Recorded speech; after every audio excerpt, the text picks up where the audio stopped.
Dosis tiene ese tipo de hiperventilación. ¿Y por qué? Porque el acúmulo de hidrógeno estimula el centro respiratorio y eso hace hiperventilar al paciente. Entonces llega un momento en que el paciente ya no da más. Y si no puede ventilar para botar los hidrógenos, porque bota, recuerden que cuando uno hiperventila, bota vapor de agua, bota CO2 y bota hidrógeno, ¿no? Bota, ¿no? Si no, miren la Costa Verde antigua, ¿no? Cuando se opacaba la luz, el agua, toda la luna de los autos, ¿no? Entonces es vapor de agua, ¿no? Pero cuando uno respira, bota todos esos componentes, entonces uno se puede deshidratar, ¿no? Entonces cuando el sujeto ya no da más, por eso que el médico dice, no, ya no puede respirar más, ya, dame un tubo, ¿para qué? Para que entre a soporte ventilatorio. Entra a la unidad de cuidado intensivo, le ponen el tubo y comienza a ventilar. Al ventilar con el aparato, entonces facilita la eliminación de los ácidos. Y eso permite que el sujeto se mantenga en vida mientras se toman las otras medidas de soporte. Entonces, eso es lo que ustedes tienen que entender, ¿no? Miren cuánto se elevan los cuerpos cetónicos. Y acá está un mensaje importante, no tanto la gráfica, aunque no le hagan caso a las mujeres, ¿no? Miren, ¿cómo constituye una fuente de energía celular? Es una fuente de energía celular, les decía, en periodo de ayuno, es cierto. Pero también en situaciones normales, el miocardio, ya les decía algunas peculiaridades del miocardio, y acá va otra, utiliza preferentemente acetoacetato. Miren cómo el miocardio también se cuida, ¿no? Si él tiene dificultad para hacer glucólisis, algo tiene que compensar. Es capaz, en condiciones normales, de utilizar acetoacetato. Recuerden que tiene poca actividad glicolítica porque está apelotonado de mitocondrias en las células del miocardio. Y la corteza renal también utiliza acetato en condiciones normales. Pero ¿cuándo es más importante los cuerpos cetónicos? Cuando la reserva glucídica está disminuida. Ahí es más importante. Ahí se moviliza más grasa, ahí se moviliza pues la grasa que produce el cuerpo cetónico, y en una situación patológica como la diabetes ya produce pues la cetoacidosis. ¿De acuerdo? Bien, y esto para que vean la regulación hormonal, cómo el adiposo hace lipólisis. ¿Y quién provoca la lipólisis? Por supuesto que no es la insulina. La insulina promueve al contrario la lipogénesis. Son las hormonas contrarreguladoras. ¿Y por qué ellas? Porque ellas se levantan pues en el ayuno.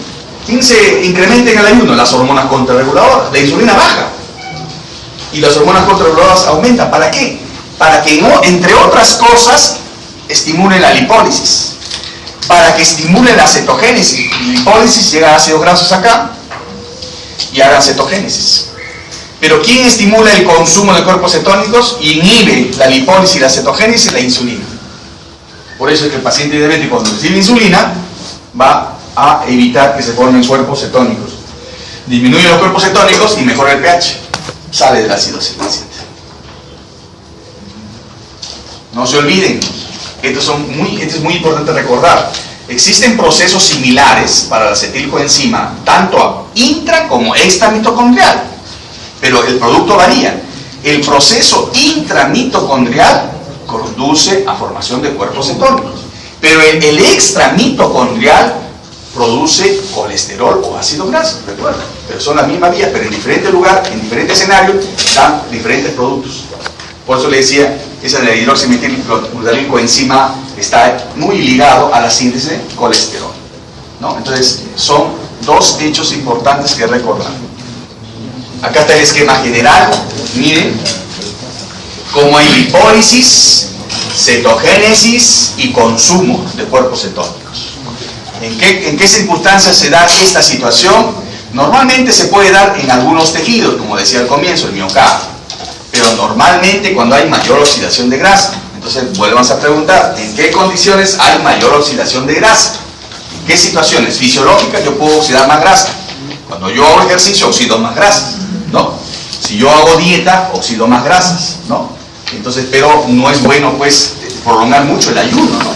Por eso les comentaba el otro día que el organismo humano tiene que respetar la fisiología del cuerpo, y el que debe cuidar ese respeto es el médico. El médico debe recordar bien la fisiología del cuerpo para tratar de respetarla hasta donde sea posible, ¿no? Por eso es que les comentaba algo de la vía oral, la importancia de la masticación. Uno tiene que respetar la vía oral, porque todos esos eventos funcionan mejor si se respeta la fisiología del cuerpo. Y acá está, miren, cómo se produce glucosa y cuerpos cetónicos en el ayuno, ¿no? Cómo suelta el glucógeno, glucosa, ahí está la salida. Cómo sueltan ácidos grasos, glicerol, el glicerol para que haga gluconeogénesis y el ácido graso para que haga cetogénesis, ¿no? Y el lactato para que forme glucosa, la alanina para que forme glucosa. O sea, todo es un sistema de compensación. Si yo no tengo glucosa, comienzo a degradar glucógeno, comienzo a degradar lípidos, forma glicerol y ácidos grasos, comienzo a liberar aminoácidos, comienza a liberar lactato. ¿Para qué? Para fomentar justamente lo que hemos comentado: glucogenólisis, ¿no? La lipólisis, gluconeogénesis, ¿no? Cetogénesis. O sea, son los mismos eventos, ¿no? Entonces ustedes ya saben, ya deben recordar el otro hecho. ¿En qué circunstancias el hombre hace más cetogénesis? ¿En qué circunstancias el ser humano hace más lipólisis, o más glucogénesis, o más glucogenólisis? Esos son hechos importantes que hay que recordar. Eso es lo práctico de esto, ¿no? Para que más tarde ustedes estén frente a estos casos, no se chupen, ¿no? No se chupen, ¿no? Viene el paciente de 9 años, sexo masculino, que ingresa a emergencia con tiempo de enfermedad de 3 meses, con pérdida de peso, poliuria, polidis y politragia. Se encuentra obnubilado, deshidratado e hiperventilando. El pH ácido, 720, glicemia 260. Esa es la historia que ustedes van a ver más adelante. Y ahí no se deben chupar, porque todo el cuadro, así viene el paciente. El arte de la medicina es interpretar esto. Interpreten esto. ¿Cómo aprender este lenguaje en medicina? Es primero comenzando con el ABC. ¿Cuál es el ABC? Bioquímica, fisiología, fisiopatología. El resto lo van a aprender con la práctica. No es que existan médicos inteligentes, no, lo que existe es médicos que ven cada vez más pacientes, más pacientes, más pacientes, más pacientes. Hasta mi técnica de enfermería ahora, que trabaja más de 20 años conmigo en el hospital, ya diagnostica a los pacientes. Si antes de ayer me dijo, doctor, está con un día, me dijo, no me acuerdo qué enfermedad me dijo, y era un paciente que tenía esa patología. O sea, vean que hasta el chino de la esquina hace diagnóstico. Pero el médico, a diferencia del chino de la esquina, tiene que interpretar esto. ¿Por qué sucede la poliuria? ¿Por qué la pérdida de peso? ¿Por qué está obnubilado?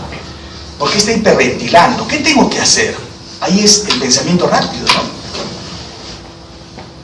Y ahí viene la interpretación, ¿no? Cuando no hay insulina, por supuesto, no entra la glucosa a la célula, hay hiperglicemia. Se moviliza el glucógeno, aumenta más la glicemia.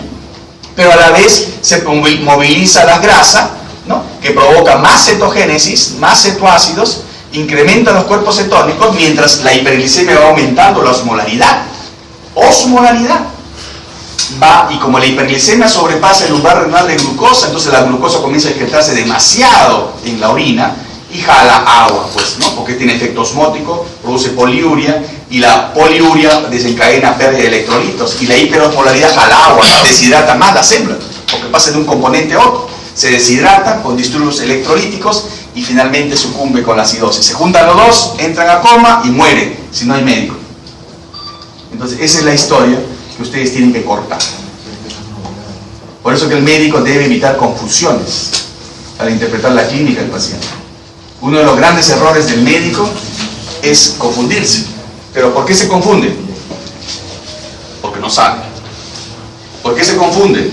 Porque no es de vida real, no, mentira. ¿Por qué se confunde? Porque no examina bien. Porque no examina bien. ¿Ok? ¿Y por qué se confunde también cuando no pregunta bien? ¿No? ¿Y por qué se confunde? Porque no ha vivido bien. No la ha pasado bien. Ha pasado fácil. Eso también se confunde por eso. Entonces, miren cómo se pueden confundir algunas situaciones para que ustedes vean, para que ustedes mediten sobre esto, ¿no?